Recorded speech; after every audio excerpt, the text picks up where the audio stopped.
Hello students, physics with DS Rajput में आपका फिर से स्वागत है।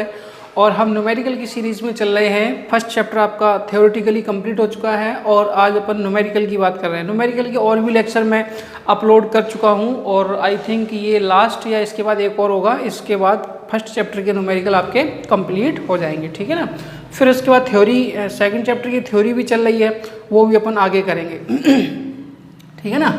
तो चलिए शुरुआत करते हैं आज का ये लेक्चर। इसमें अपन न्यूमेरिकल की बात कर रहे हैं। किसकी बात कर रहे हैं? न्यूमेरिकल की। तो पहला सवाल ये है, 3 माइक्रोकूलम।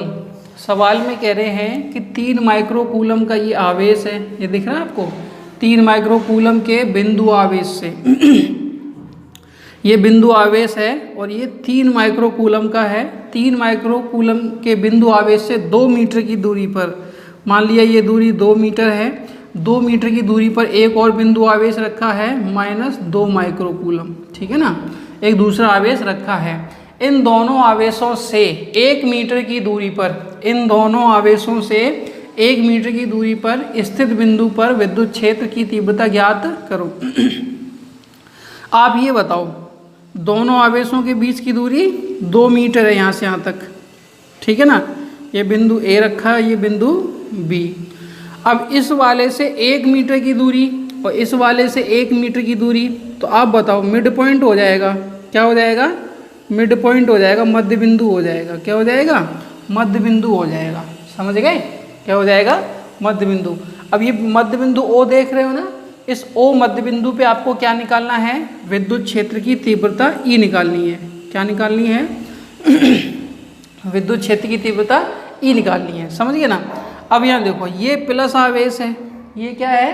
प्लस आवेश है। तो प्लस आवेश की वजह से विद्युत क्षेत्र की तीव्रता की दिशा क्या होती है? आवेश से दूर की ओर। ये माइनस आवेश है, माइनस आवेश की वजह से विद्युत क्षेत्र की तीव्रता की दिशा क्या होती है? आवेश की ओर।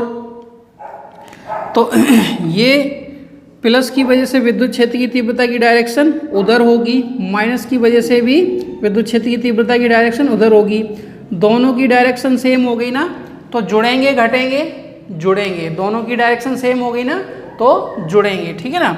ये डायरेक्शन हम मान लेते हैं जैसे कि ई ए की है और ये डायरेक्शन हम मान लेते हैं कि ई बी की है। ई ए ई बी मतलब यहाँ ए पे क्या रखा है? 3 माइक्रोकूलम, बी पे क्या रखा है? -2 माइक्रोकूलम। तो 3 माइक्रोकूलम की वजह से जो विद्युत क्षेत्र है उसको हमने मान लिया ई ए, और -2 माइक्रोकूलम की वजह से जो विद्युत क्षेत्र है उसको मान लिया ई बी। ये माइनस है, तो माइनस की वजह से विद्युत क्षेत्र की तीव्रता की दिशा होती है आवेश की ओर और प्लस की वजह से होती है आवेश से दूर की ओर। तो दोनों की डायरेक्शन उधर ही चली जाएगी। तो दोनों की डायरेक्शन सेम हो जाएगी। तो जब हम टोटल निकालेंगे, जब हम क्या निकालेंगे? टोटल ई नेट, तो दोनों को क्या करेंगे? हम जोड़ेंगे। दोनों को क्या करेंगे? हम जोड़ेंगे। सॉरी, अब जोड़ने से पहले हमें इनके मान पता होने चाहिए ना। और ये दोनों के दोनों क्या हैं? बिंदु आवेश हैं। दोनों के दोनों क्या हैं? बिंदु आवेश हैं। जब ये बिंदु आवेश हैं तो प्लस दिया क्या है? तुम यहाँ नोट कर लेना भाई, क्या दिया है? Q1 मान लो आप कितना? 3 माइक्रोकूलम। तो इसको माइक्रो हटाओगे तो 10⁻⁻6 कूलम हो जाएगा, ठीक है ना। तो यहाँ पे हम लिखेंगे क्या?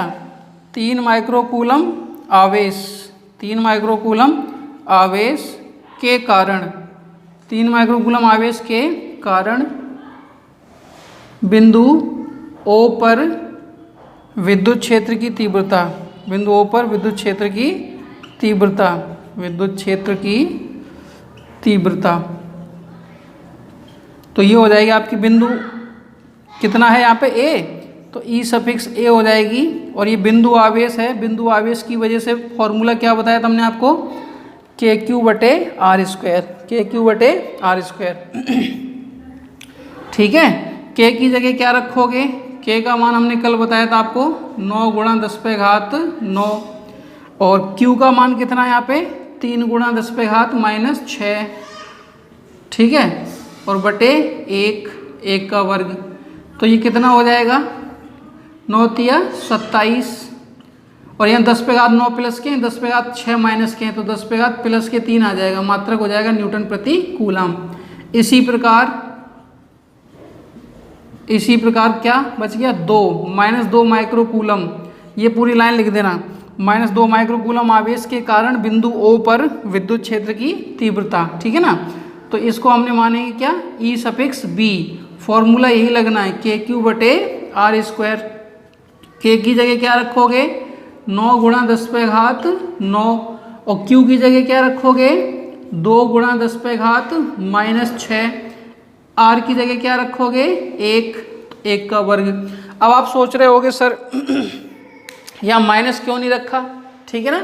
तो माइनस क्यों नहीं रखा, देख रहे पसीना, गर्मी में तुम्हारे लिए वीडियो बना रहा हूँ मैं और तुम बिल्कुल भी नहीं पढ़ रहे हो।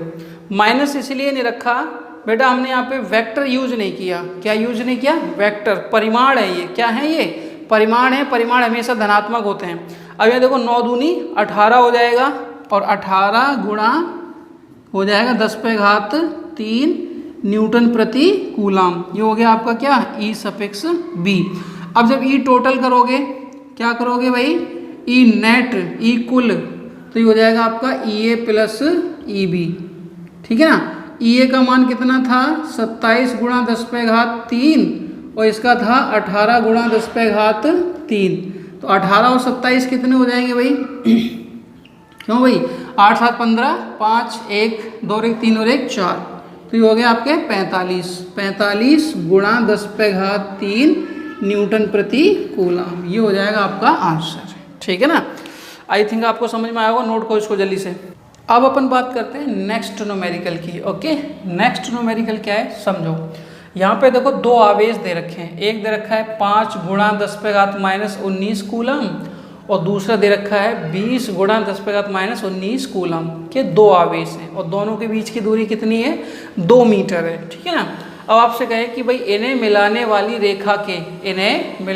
रेखा के कौन से बिंदु पर विद्युत क्षेत्र की तीव्रता 0 होगी। मतलब ये 2 बिंदु आवेश हैं ये ठीक है ना, ये 2 आपके क्या हो गए, ये 2 बिंदु आवेश हो गए। यहाँ हमने मान लिया A, यहाँ मान लिया B। इसका आवेश मान लिया हमने 5 × 10⁻⁻19 कूलम और इसका आवेश मान लिया 20 × 10⁻⁻19 कूलम और दोनों के बीच की दूरी कितनी है 2 मीटर है। दोनों के बीच की दूरी कितनी है 2 मीटर है, ठीक है। अब आपसे कहा कि भाई कहाँ विद्युत क्षेत्र 0 होगा, तो हमने मान लिया कि भाई बिंदु A से x दूरी पर E का मान कितना हो गया 0 हो गया। तो फिर ये दूरी कितनी बच जाएगी, ये दूरी बच जाएगी आपकी 2 - x। टोटल 2 मीटर है ना, तो हमने मान लिया कि भाई A से x दूरी पर विद्युत क्षेत्र की तीव्रता कितनी है 0 है। अब अगर x का मान धनात्मक आ जाए तो हमने जो माना वो सही है, x का मान ऋणात्मक आ जाए तो इसका मतलब यहाँ पे E 0 नहीं होगा। लेकिन हम लोग मान रहे हैं ना फिलहाल, तो देखते हैं चेक करते हैं आता है कि नहीं आता सही। तो हम क्या करेंगे यहाँ पे देखो ध्यान से ये प्लस आवेश है, इसकी वजह से विद्युत क्षेत्र की तीव्रता इधर होगी, ठीक है ना। ये प्लस आवेश है, इसकी वजह से विद्युत क्षेत्र की तीव्रता इधर होगी। अब यहाँ देखो दोनों की विपरीत दिशा हो गई, दोनों की दिशा कैसे हो गई विपरीत हो गई। तो जब अपन टोटल निकालेंगे ई नेट निकालेंगे तो कैसे निकालोगे भाई E1 - E2 घटा के निकालेंगे और ई नेट कितना है आपका 0, तो ये हो जाएगा E1 - E2। E2 इधर आएगा या E1 इधर आएगा तो दोनों बराबर हो जाएंगे, E1 = E2, दोनों बराबर हो गए, E1 = E2। अब E1 और E2 के मान रख लो। E1 की जगह क्या रखोगे KQ1/x²। अगर हम E1 नहीं EA - EB, ठीक है, EA - EB या EB - EA कर लो, कोई फर्क नहीं पड़ना उससे क्योंकि वो 0 आ रहा ना टोटल। अब EA का मान कैसे रखोगे, EA यहाँ से यहाँ तक की दूरी x है ना, तो फॉर्मूला क्या होता है KQ/R² होता है ना, तो R की जगह x रखेंगे KQ1/x² और यहाँ हो जाएगा KQ2/2 - x का होल स्क्वायर। K से K कट जाएगा, Q1 का मान रखो, Q1 की जगह क्या रखोगे 5 × 10⁻⁻19/x² और यहाँ क्या हो जाएगा 20 गुणा 10 पे घात -19 बटे 2 माइनस एक्स का होल स्क्वायर। 10 पे घात 19, 10 पे घात -19 ये कट जाएंगे और 5 से 20 काटोगे तो 4 बार कटेगा, 1 बटे एक्स स्क्वायर और यहाँ हो जाएगा 4 बटे 2 माइनस एक्स का होल स्क्वायर।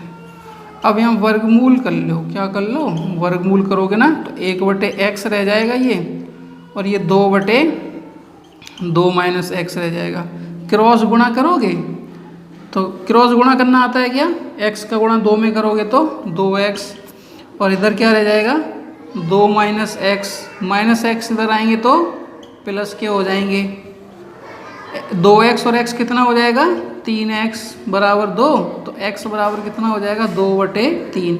मतलब ये हुआ कि जो बिंदु A देख रहे हो ना, इस A बिंदु से 2 बटे 3 दूरी पर विद्युत क्षेत्र की तीव्रता 0 होगी, विद्युत क्षेत्र की तीव्रता 0 होगी।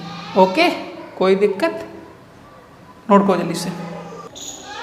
अब अपन बात करते हैं थर्ड न्यूमेरिकल की। ओके, तो थर्ड न्यूमेरिकल क्या है, थर्ड न्यूमेरिकल है 20 माइक्रोकूलम तथा 80 माइक्रोकूलम, 20 माइक्रोकूलम तथा 80 माइक्रोकूलम के दो बिंदु आवेश एक दूसरे से 18 सेंटीमीटर की दूरी पर स्थित हैं, ठीक है ना। उस बिंदु की स्थिति ज्ञात करो जहां E0, मतलब इसके पहले वाला जो न्यूमेरिकल था ना एकदम सेम है, आप इसको चाहें तो खुद से ट्राई कर सकते हैं। दो बिंदु आवेश हैं, ठीक है ना। एक है आपका 20 माइक्रोकूलम, ये रखा ए पे, और ये जो 80 माइक्रोकूलम है ये रखा आपका बी पे। दोनों के बीच की दूरी है 18 सेंटीमीटर, ठीक है ना। आपसे पूछा कहाँ, उस बिंदु की स्थिति बताओ जहाँ E0, तो हमने मान लिया कि भाई ए से x दूरी पर कोई बिंदु है O, वहाँ E0 है, ठीक है। तो ये दूरी रह जाएगी आपकी 18 माइनस एक्स। फिर से वही सिस्टम है, प्लस के आवेश हैं दोनों के, इसकी वजह से विद्युत क्षेत्र की तीव्रता इधर होगी E∗A। 80 की वजह से विद्युत क्षेत्र की तीव्रता इधर होगी E∗B। दोनों की दिशाएं विपरीत हैं, तो जब आप E टोटल निकालोगे ना, E नेट, तो क्या करोगे भाई EA माइनस EB घटाओगे, ठीक है ना। और इसकी जगह क्या रखोगे 0, तो जब 0 रखोगे तो ये दोनों पक्षांतर करके इधर ले आओगे तो फिर ये दोनों बराबर हो जाएंगे। कैसे हो जाएंगे, ये दोनों बराबर हो जाएंगे। फॉर्मूला वही है KQ/R²। यहाँ क्या रखोगे KQ1/R1², फिर यहाँ KQ2/R2²। ऐसे भी कर सकते हो। K का मान 9 गुणा 10 पे घात 9 होता है, K का मान होता है 9 गुणा 10 पे घात 9, उसको रखने की जरूरत नहीं क्योंकि वो कटने वाला है। Q1 की जगह क्या रखोगे 20 गुणा 10 पे घात -6 माइक्रो हटा दिया, और यहाँ x², और यहाँ हो जाएगा 9 गुणा 10 पे घात 9, और यहाँ 80 गुणा 10 पे घात 6 माइनस के, और बटे कितना 18 माइनस एक्स का होल स्क्वायर। तो ये सब कट जाएंगे, ये कट गया, और 20 चौके 80, यहाँ 4 बच जाएगा, तो ये बच जाएगा 1/x², 4/18 माइनस एक्स का होल स्क्वायर। फिर आप क्या कर लो, यहाँ पे वर्गमूल कर लो, क्या कर लो, तो ये 1/x बच जाएगा, और यहाँ 2/18 माइनस एक्स। क्रॉस गुणा करोगे तो 2x का 2 का गुणा x में करोगे तो 2x, 18 माइनस x का गुणा 1 में करोगे तो 18 माइनस x, माइनस का x इधर आएगा तो प्लस का हो जाएगा, बराबर कितना 18। 2x और x कितना हो जाएगा 3x, बराबर कितना 18, तो 3 कहाँ जाएगा बटे में, तो x बराबर हो जाएगा 18/3। तो काट पीट के बच जाएगा आपका 6 सेंटीमीटर। सेंटीमीटर में दिया था ना, तो सेंटीमीटर ही बचेगा। मतलब ये हुआ कि A से 6 सेंटीमीटर की दूरी पर विद्युत क्षेत्र 0 होगा। ठीक है ना, नोट कर लो इसको जल्दी से। अब अपन बात करते हैं चौथे न्यूमेरिकल की। ओके, चौथा न्यूमेरिकल क्या है, चौथे न्यूमेरिकल में आपसे कहा है 2 माइक्रोकूलम के विपरीत प्रकृति, ध्यान से सुनना, 2 माइक्रोकूलम के विपरीत प्रकृति के 2 आवेश हैं, परस्पर 10 मिलीमीटर की दूरी पर रखे हैं। द्विध्रुव के मध्य बिंदु से 10 सेंटीमीटर की दूरी पर अक्षीय स्थिति में विद्युत क्षेत्र की तीव्रता ज्ञात करो। मतलब ये कह रहे हैं आपसे कि 2 माइक्रोकूलम के दो विपरीत प्रकृति के आवेश रखे हैं, ठीक है ना।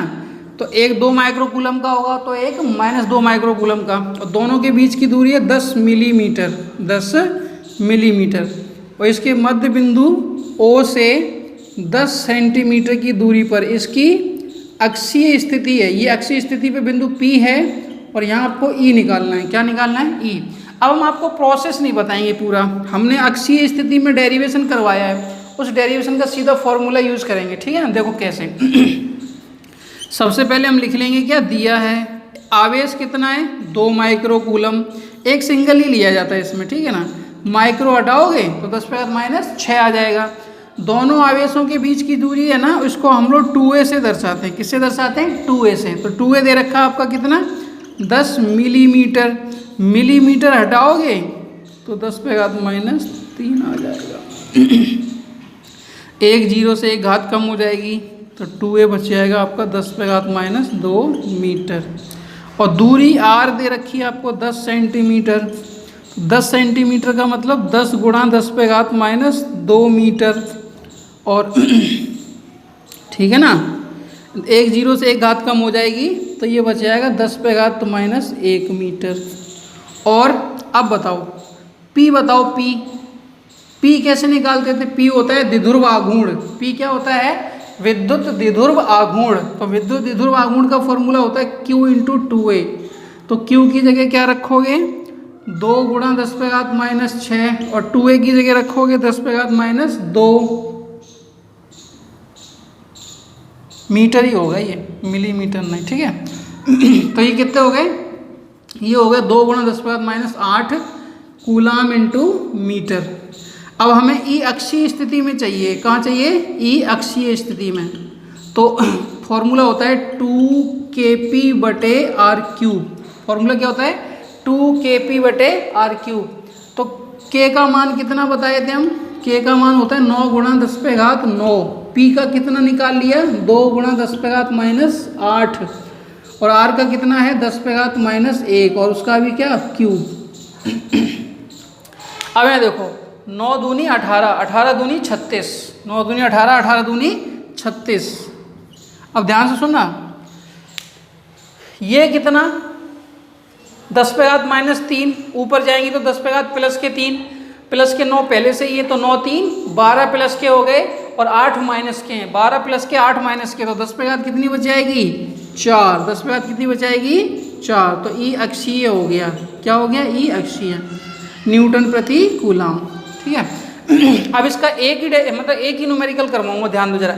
ये अक्षीय स्थिति में हमने पूछ लिया।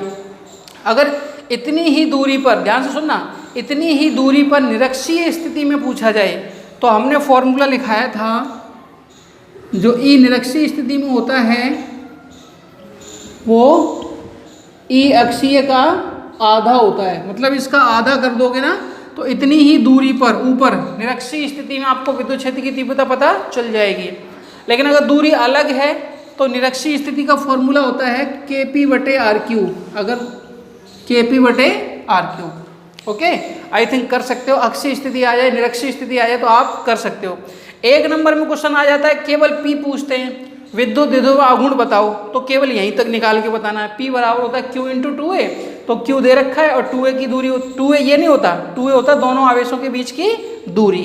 ओके, नोट कर लो इसको जल्दी से। अब अपन बात करते हैं नेक्स्ट न्यूमेरिकल की, ठीक है ना। अभी 2-4 और हैं, फिर ये चैप्टर, ये लेक्चर लास्ट है इस चैप्टर का। इस चैप्टर की फिर आपकी थ्योरी और न्यूमेरिकल दोनों कंप्लीट हो गए।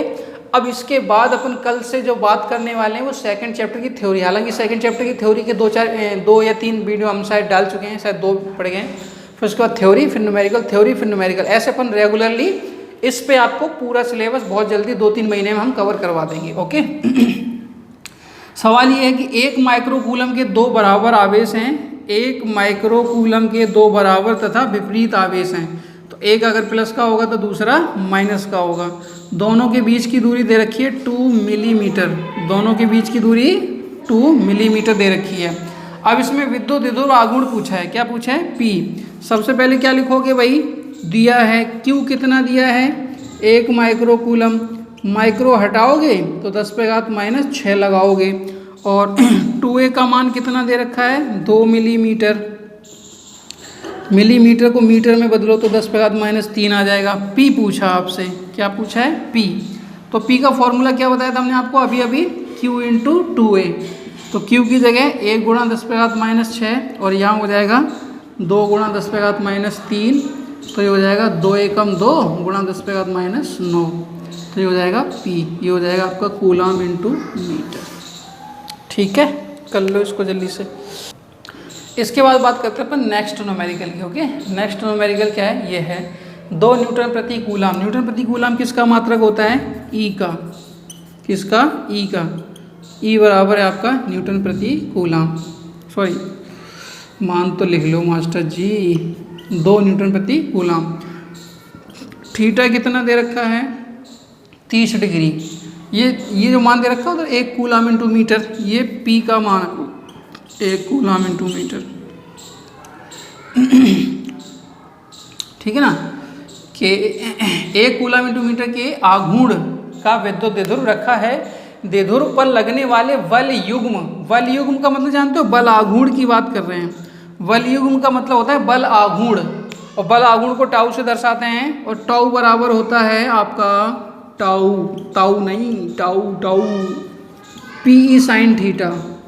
टाउ बराबर क्या होता है? P sin theta. पी की जगह 1, ई की जगह 2 और sin थीटा की जगह 30। तो 2 एकम 2 और sin 30 का मान 1/2, 2 ने 2 को मार दिया तो ये बच जाएगा 1 न्यूटन × मीटर। अब इसमें देखो है क्या? 1 2 3 4, 4 चीज़ें, 4 में कोई भी 3 दी जाएंगी, 1 पूछेंगे।